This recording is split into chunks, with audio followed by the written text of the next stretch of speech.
The envelope was thick, expensive cream parchment, and it felt unnaturally cold in Sam's hands.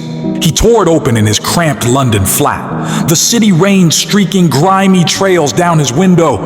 Inside was no letter, just a single glossy photograph of the Avebury Stone Circle at dusk, the ancient moss-covered Saracens casting long, distorted shadows. Scrawled on the back in a frantic, spidery hand were just 7 words: "He's waiting for you in the circle." It was from his cousin, Elara. They hadn't spoken in years, not since their grandfather's funeral. The old man had been the last in their family to care about the old ways, as he called them.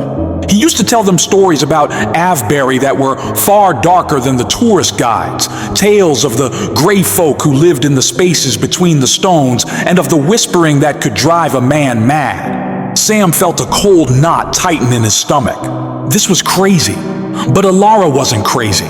She was a historian, pragmatic and level-headed. For her to send something like this, something was terribly wrong. He drove to Wiltshire the next day, the urban sprawl of London giving way to the rolling green hills of the countryside.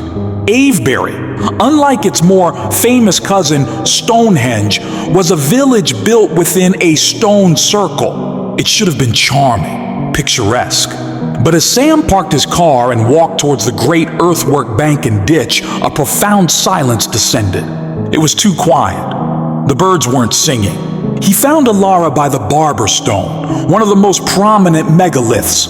She was pale, her eyes wide and red raw from lack of sleep. She was clutching a digital voice recorder so tightly her knuckles were white. "Sam," she breathed, her voice barely a whisper. "You came." "What's going on, Elara? Who's waiting for me?" She didn't answer directly. Instead, she thrust the recorder at him. "I've been recording for my research. Audio phenomenology, they call it. But I caught something else." She pressed play. The first few seconds were just the rustle of wind, the sound of her own footsteps on grass. Then, a low guttural whisper, layered and overlapping, emerged from the speaker. It wasn't any language Sam recognized. It was a chaos of sibilant hisses and wet, clicking sounds that seemed to squirm directly into his brain.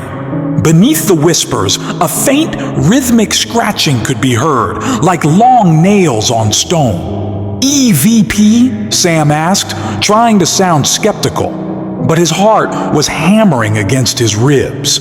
"No!" Elara shook her head violently. "It's not on any other recording, and it's getting louder every night. And last night, I saw him." She pointed a trembling finger towards the largest stone in the southern circle. In the fading afternoon light, the shadows around its base seemed deeper, thicker than they should be. "Granddad called him the Warden," she whispered. "He said the Warden doesn't like the stones being disturbed. He listens to the whispers, and he collects the listeners." A sudden, icy wind whipped through the circle, howling through the gaps in the stones. It sounded unnervingly like the whispers on the recording.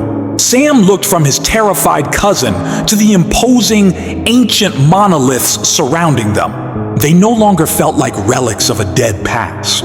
They felt like sleeping giants, and something had just begun to wake them up. Elara's voice dropped even lower, her words swallowed by the growing wind.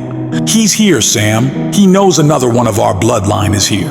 He thinks you've come to listen too, and he doesn't let the listeners leave." Sam followed her gaze back to the large stone. For a split second, he was sure he saw one of the long, deep shadows detach itself from the others and stand upright. A tall, impossibly thin silhouette of pure darkness where no silhouette should be. The silhouette was there for only a heartbeat, a stain of deeper darkness against the ancient stone. Then, it was gone.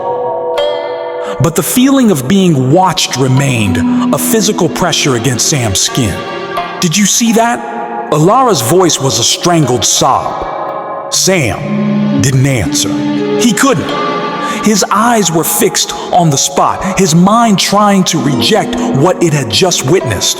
The rational part of him screamed trick of the light, a shadow from a passing cloud. But the sky was a clear, deepening blue. There were no clouds.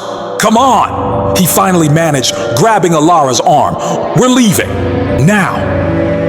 They hurried towards the village, the sound of their own frantic footsteps loud in the unnatural silence. The circle felt larger than it was, the path back to the car park stretching impossibly long. Sam risked a glance over his shoulder. The stones stood as they had for millennia, yet the shadows between them seemed to writhe and pulse, as if breathing. They reached Sam's car, fumbling with the locks before collapsing inside, breathing in ragged gasps. Sam started the engine, the familiar purr a small comfort in the face of the unknown. "We can't just drive away," Elara whispered, her eyes glued to the passenger window, staring back at the circle. "He's in my head, Sam. The whispering. It's in my dreams. It's telling me to come back." "What is it saying?" Sam asked, pulling out onto the quiet country road, desperate for any shred of logic. "I don't know. It's not words. It's feelings. Images dot cold earth, the weight of stone. A terrible, ancient loneliness." She turned to him, her face etched with pure terror. "And it's showing me you. It's curious about you, the new blood." A sudden, deafening screech of feedback blasted from the car's speakers, making them both jump. It died as quickly as it came, replaced by the low hum of the engine. And then, a voice. It was the same layered, guttural whisper from Elara's recorder, but now it was clear, impossibly emanating from the stereo. "The bloodline returns." Sam swerved, barely keeping the car on the road. He slammed the power button on the stereo, but the voice continued, unaffected. "The girl listens, but you are louder. Your silence is a scream in the hollow places." "Make it stop!" Elara cried, clamping her hands over her ears. A figure appeared in the headlights. Standing in the middle of the narrow lane directly in their path was the tall, thin silhouette. The warden. Its form was a void, absorbing the light, a man-shaped cutout of nothingness. It had no face, but Sam felt its gaze, a cold, predatory interest that rooted him to the spot. He slammed on the brakes. The car skidded to a halt, the tires smoking, mere feet from the entity. For a moment, everything was still. The whispering from the speakers ceased. The warden didn't move. It simply stood, a sentinel of the old world.